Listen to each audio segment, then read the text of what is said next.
আসসালামু আলাইকুম। অবিরাম বাংলার সংবাদে সবাইকে স্বাগত জানাচ্ছি। আমি নাইম ফাথম মুবিন। শুরুতেই বিআরবি কেবলস সংবাদ শিরোনাম। শুরুতেই থাকছে তথ্য গোপন করায় ফেঁসে যাচ্ছেন শেখ হাসিনা। ২০০৮ সালের জাতীয় নির্বাচনের হলফনামায় শেখ হাসিনার সম্পদের তথ্য গোপন করার প্রমাণ পাওয়ার দাবি করেছে দুর্নীতি দমন কমিশন দুদক। এরপর আরও জানিয়ে দেব, এবছর ভোট না হলে সরকারের পাশে থাকবে না বিএনপি। ৫ আগস্টের পর সেনানিবাসে আশ্রয় নেওয়া ৬২৬ জনের তালিকা প্রকাশ। সর্বশেষ থাকছে শাপলা শহীদদের স্মরণে ২৪ মে সম্মেলন সফল করতে আহ্বান করেছেন মামুনুল হক। শুরুতেই থাকছে তথ্য গোপন করায় ফেঁসে যাচ্ছেন শেখ হাসিনা। ২০০৮ সালের জাতীয় নির্বাচনের হলফনামায় শেখ হাসিনার সম্পদের তথ্য গোপন করার প্রমাণ পাওয়ার দাবি করেছে দুর্নীতি দমন কমিশন দুদক। এ বিষয়ে ব্যবস্থা নিতে তারা নির্বাচন কমিশনকে চিঠি দিয়েছে। বৃহস্পতিবার দুপুরে এক প্রেস ব্রিফিংয়ে একথা জানিয়েছেন দুদকের চেয়ারম্যান আব্দুল মোমেন। তিনি জানিয়েছেন, নির্বাচনী বিধিমালা লঙ্ঘন করায় তার প্রার্থিতা থাকার সুযোগ ছিল না। এ বিষয়ে ব্যবস্থা নিতে নির্বাচন কমিশনকে চিঠি দেওয়া হয়েছে। এছাড়া এই মিথ্যা তথ্য দেওয়ার ঘটনায় দুদক আইন অনুযায়ী শেখ হাসিনার বিরুদ্ধে মামলা বা পরবর্তী পদক্ষেপ নেওয়া হবে বলে জানিয়েছেন তিনি। ২০০৮ সাল থেকে টানা ৪ মেয়াদে প্রধানমন্ত্রী হিসাবে দায়িত্ব পালনের পর গত বছরের জুলাইয়ে গণঅভ্যুত্থানের মুখে দেশ ছেড়ে ভারতে যান শেখ হাসিনা। তার আমলে হওয়া ২০১৪ থেকে ২৪ সাল পর্যন্ত বিগত ৩টি নির্বাচন নিয়ে প্রশ্ন উঠেছিল। ২০০৮ সালের নির্বাচন নিয়ে সেভাবে প্রশ্ন ছিল না। এবার দুদক ওই নির্বাচনে শেখ হাসিনার হলফনামার তথ্য নিয়ে প্রশ্ন তুলেছে। জানা যায়, ২০০৮ সালের নির্বাচনের হলফনামায় শেখ হাসিনা ১,৭৫,০০০ টাকার স্থাবর সম্পদ এবং ৩,৪৭,০০,০০০ টাকার অস্থাবর সম্পদের হিসাব দাখিল করেন বলে জানিয়েছে দুদক। দুদকের অনুসন্ধানে উঠে এসেছে, শেখ হাসিনার তৎকালীন সময় স্থাবর সম্পদ ছিল ৩৩,৬৬,০০০ টাকা আর অস্থাবর সম্পদ ছিল ৫,১৮,০০,০০০ টাকার। সব মিলিয়ে ২,৩,০০,০০০ টাকার বেশি সম্পদের তথ্য আড়াল করার প্রমাণ মিলেছে বলে জানিয়েছে দুদক। এরপর আরও জানিয়ে দেব, এবছর ভোট না হলে সরকারের পাশে থাকবে না বিএনপি। চলতি বছরের ডিসেম্বরের মধ্যেই জাতীয় সংসদ নির্বাচনের দাবি জানিয়েছে বিএনপি। এ লক্ষ্যে অবিলম্বে নির্বাচনের রোডম্যাপ ঘোষণা করতে হবে, অন্যথায় বিএনপির পক্ষে অন্তর্বর্তী সরকারের প্রতি সহযোগিতা অব্যাহত রাখা কঠিন হবে বলে জানিয়েছেন নেতারা। একই সঙ্গে তারা অন্তর্বর্তী সরকারের উপদেষ্টা আসিফ মাহমুদ, সজীব ভুঁইয়া ও মাহফুজ আলম এবং জাতীয় নিরাপত্তা উপদেষ্টা খলিলুর রহমানকে অব্যাহতি দেওয়ার দাবি জানান। জাতীয় সংসদ নির্বাচন অনুষ্ঠানে অন্তর্বর্তী সরকারের উপদেষ্টা পরিষদ তত্ত্বাবধায়ক সরকারের মতো ছোট করার কথাও বলেছে বিএনপি। বৃহস্পতিবার বিকালে রাজধানীর গুলশানে চেয়ারপারসনের রাজনৈতিক কার্যালয়ে দলটির সর্বোচ্চ নীতি নির্ধারণী ফোরাম স্থায়ী কমিটির এক জরুরি সংবাদ সম্মেলনে এসব দাবি জানানো হয়। এতে লিখিত বক্তব্যে পাঠ করেন দলের স্থায়ী কমিটির সদস্য ডক্টর খন্দকার মোশাররফ হোসেন। এতে বলা হয়, ২০২৫ সালের মধ্যেই একটি নির্বাচিত সরকারের কাছে ক্ষমতা হস্তান্তর করার দাবি জানাচ্ছে বিএনপি। বর্তমান অন্তর্বর্তীকালীন সরকারের এটি প্রধান দায়িত্ব।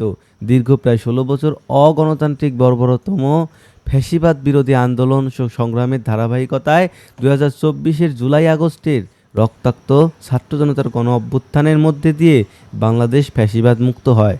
গণ অভ্যুত্থানের আকাঙ্ক্ষা ও জনপ্রত্যাশা অনুযায়ী সাম্য, মানবিক মর্যাদা, বৈষম্যহীন ও সামাজিক ন্যায় বিচার ভিত্তিক একটি শক্তিশালী গণতান্ত্রিক রাষ্ট্র বিনির্মাণের স্বপ্ন পূরণের জন্য এদেশের মানুষ অপেক্ষমান। ডাক্তার মোশাররফ বলেন, ফ্যাসিবাদী আওয়ামী দুশমনের পতন হয়েছে, বিজয়ী হয়েছে ছাত্র জনতার গণ অভ্যুত্থান। কিন্তু গত ৯.৫ মাসে জনপ্রত্যাশা বা গণ অভ্যুত্থানের আকাঙ্ক্ষা কতটুকু পূরণ হয়েছে তা একটি বিশাল প্রশ্নের সম্মুখীন। ৫ আগস্টের পর সেনানিবাসে আশ্রয় নেওয়া ৬২৬ জনের তালিকা প্রকাশ।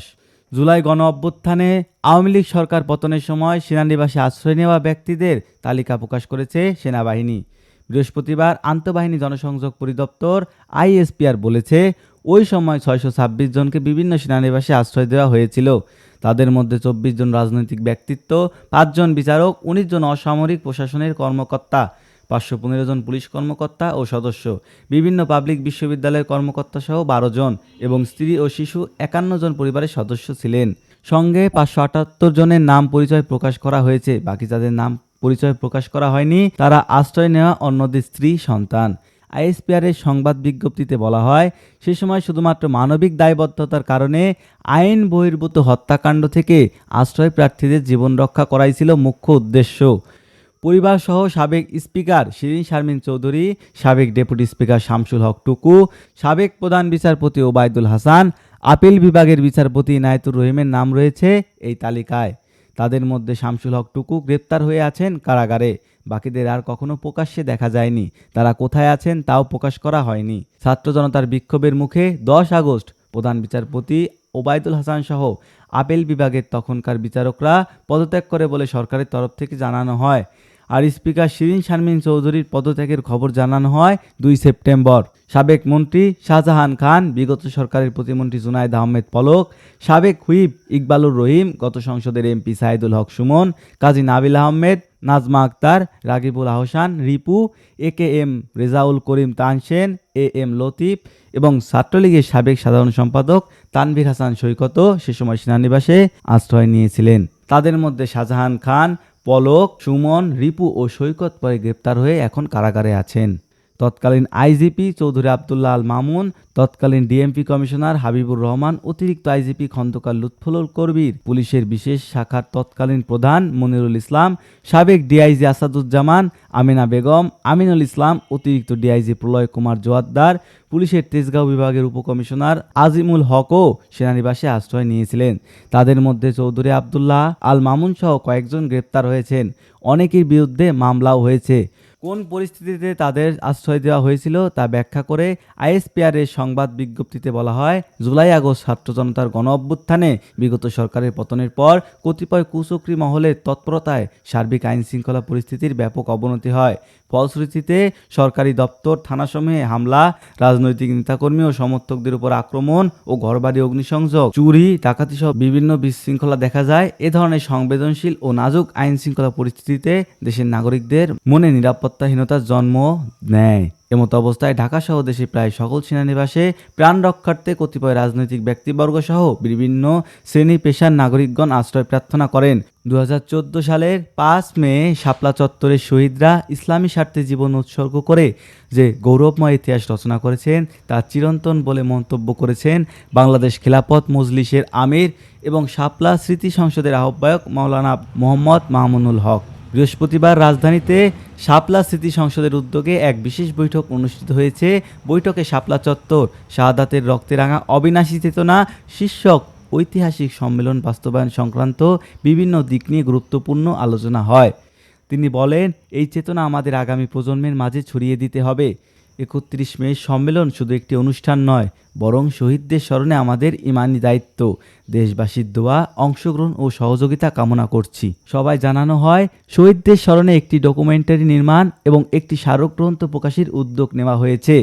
সম্মেলনে শহীদ পরিবারের সদস্য ও আহত ব্যক্তিরা উপস্থিত থেকে তাদের বাস্তব অভিজ্ঞতা ও অনুভূতি তুলে ধরবেন। 24 মে বিকেল 4টা থেকে রাত 9টা পর্যন্ত ঢাকার ইঞ্জিনিয়ারিং ইনস্টিটিউশন মিলনায়তনে এই সম্মেলনে অনুষ্ঠিত হবে। বৈঠকে আরও উপস্থিত ছিলেন লেখক ও গবেষক মাওলানা মুসা আল হাফিজ, হেফাজত ইসলামের কেন্দ্রীয় যুগ্ম মহাসচিব মাওলানা আজিজুল হক ইসলামবাদী, তাগলিবে দিন ফাউন্ডেশনের চেয়ারম্যান মাওলানা আব্দুল হাসানাত জালালি সহ প্রমুখ।